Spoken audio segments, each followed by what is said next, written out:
Hello guys, કેમ છો? મજામાં? સંદેડામાં વ્લોગ્સમાં તમારું સ્વાગત છે. ગુડ મોર્નિંગ, જય શ્રી કૃષ્ણ. બધા મજામાં છો? અમે બી મજામાં છો. તમે બી મજામાં છો? તો અમે નહીં ધોઈને રેડી થઈ ગયા છો. હવે તો ડામોર સાહેબ નોકરીથી આવી ગયા છે. તો મારે હવે બનાવવાનું છે જમવા. આજે સુરભીનો છેલ્લો દિવસ છે શ્રાવણનો, તો સુખડી બનાવવાની છે. તો શ્રીફળ વધેરવાનું છે. તો હવે જમવા બનાવી દો, સુખડી બનાવી દો. ડામોર સાહેબ, ગુડ મોર્નિંગ.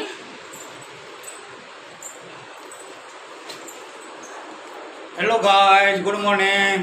હવે પહેલાં જમવા બનાવી દો. આજે એકદમ દેશી વાનગી બનાવવાની છે. એમાં શું બનાવવાનું છે આપણે ખબર છે તમને? દેશી ભીંડા અને પછી દેશી કોબી. એવું તો એ બનાવવાનું છે સાસમાં. ગઈ જો આ કયા ભીંડા કહેવાય? દેશી ભીંડા છે. આજે દેશી ભીંડાનું શાક બનાવવાનું છે. જો મેં કાપી બી લીધા છે. પછી છે ને વઘારીને પછી આ નાખવાનું છે. આ શું કહેવાય? આને કોમેન્ટ કરજો.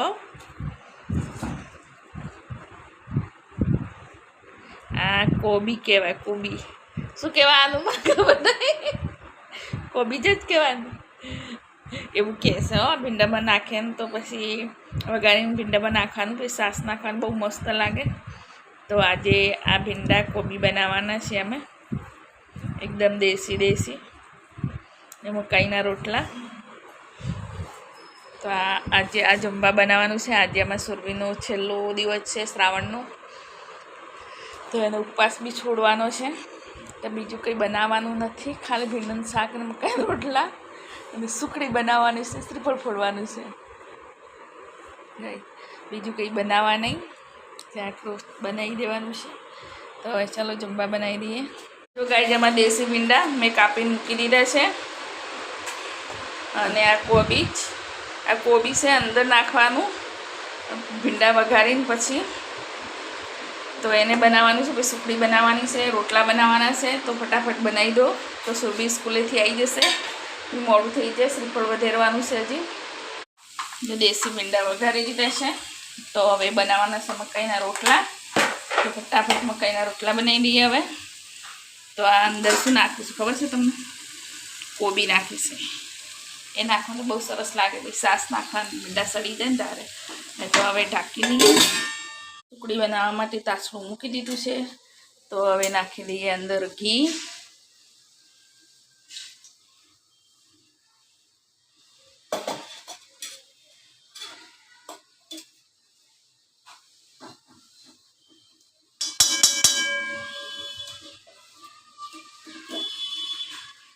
ઘી બી મેં ઘરે જ બનાવેલું છે.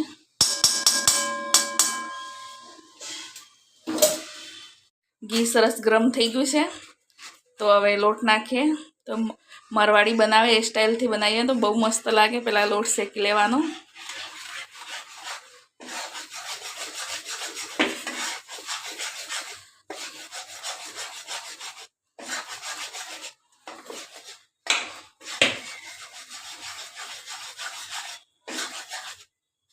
મેં પહેલાં વિડીયો એક નાખ્યો તો સ્પેશિયલ સુખડીનો બનાવી. બસ તો સરસ શેકી લેવાનું. તો સરસ શેકી લઈએ. હવે આ રીતે લોટ સરસ શેકાઈ જાય પછી ગોળ નાખવાનો. તો ગોળ બી સરસ કાતરી દીધો છે ને, ઝીણો. તો કેટલી વાર 10 મિનિટ તો શેક્યું. 10 મિનિટ તો થઈ ગયું શેકતો તો સરસ શેકાઈ ગયું છે. કલર બદલાઈ ગયો છે. હવે આમ દેખાતું નથી પણ કલર પૂરેપૂરો બદલાઈ ગયો છે. જો નજીક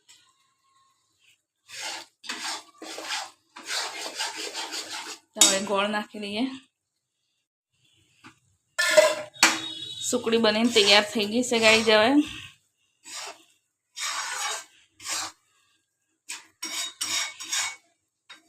આ રીતે સુખડી બનાવવું બહુ મસ્ત લાગે.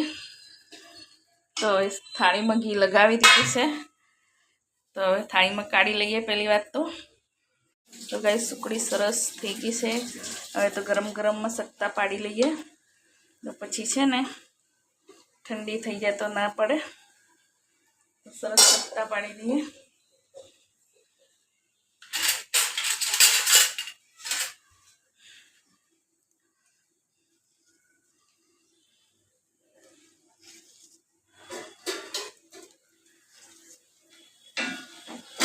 મારી સુખડી કેવી બની છે તો કોમેન્ટ કરજો બધા.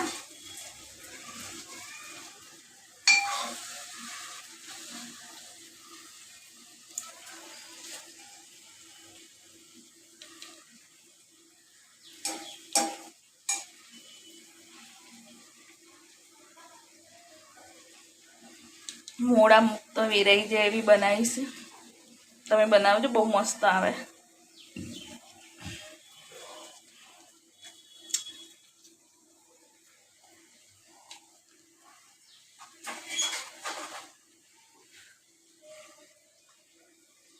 તો સરસ સુખડી બનીને રેડી છે.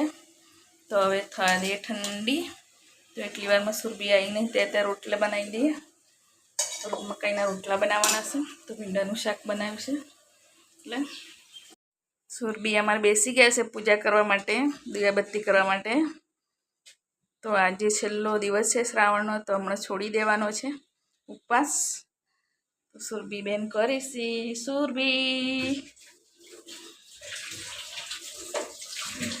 4થું વર્ષ છે, આવતા વર્ષ 5મું વર્ષ પૂરું. તો જલ્દી પૂજા કરી લે. ચાલ ખેર. સુરભીનો થાળ તૈયાર થઈ ગયો છે. સુખડી, શ્રીફળ. તો હજુ સુરભીની દીવાબત્તી ચાલુ છે.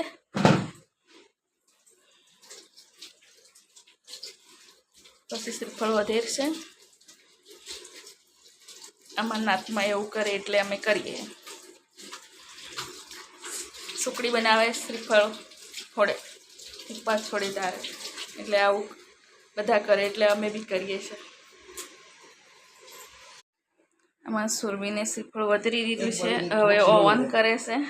તો અંગારા સળગતા નથી, એકદમ પોછા અંગારા છે. એટલે સુખડી અંદર થોડો મૂકો ઓવન કરવા માટે. તમારા ભક્તો માણસ આવું કરે એટલે અમે ભગત છીએ એટલે આવું કરીએ.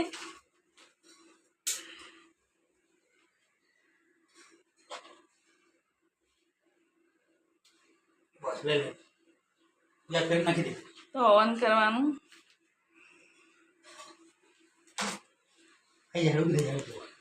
થોડું પેલું કરો એટલે થોડા ગારા સળગી જાય. હું બી ઓવન કરી લો. તો મારે બી બાકી છે ઓવન કરવા માટે. મને આપી દો ને થોડી સુખડી.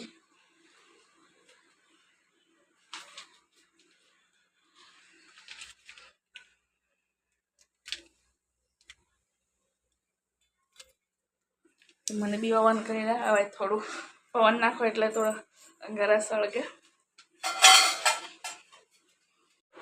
ગાઈઝ બધું કરતાં કરતાં ઓવન કરતાં મારે ઓવન થઈ ગયા હોય એટલા લસપસ થઈ ગઈ. સુબી બી ત્યાં બેઠી બેઠી મંદિરમાં એવી થઈ ગઈ. મને તો બહુ ગરમી લાગી. મકાઈના રોટલા બનાવતી હતી એટલે મને બહુ ગરમી લાગી ગઈ. તો અમે સુરભીબેન બેઠા છે હવે ઓવન કરીને. પછી હવે જમવાનું છે. શું જમવાનું સુરભી આજે? આમાં સુરભીને બહુ ભાવે દેશી ભીંડા. હા, તો આજે એ બનાવ્યું છે.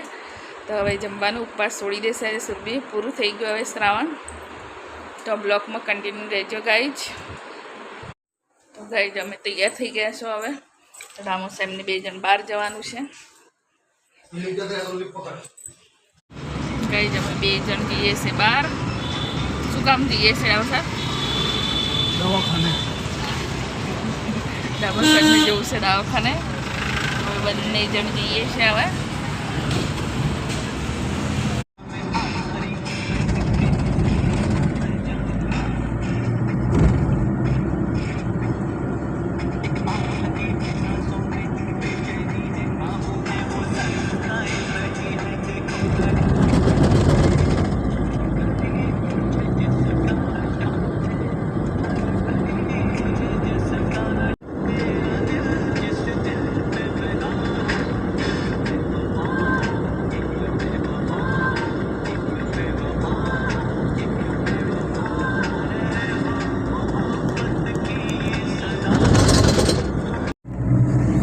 અમદાવાદનું રિવરફ્રન્ટ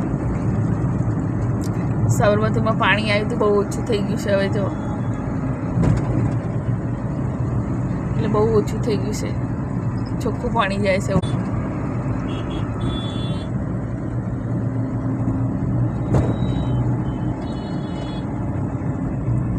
ચોખ્ખું જાય છે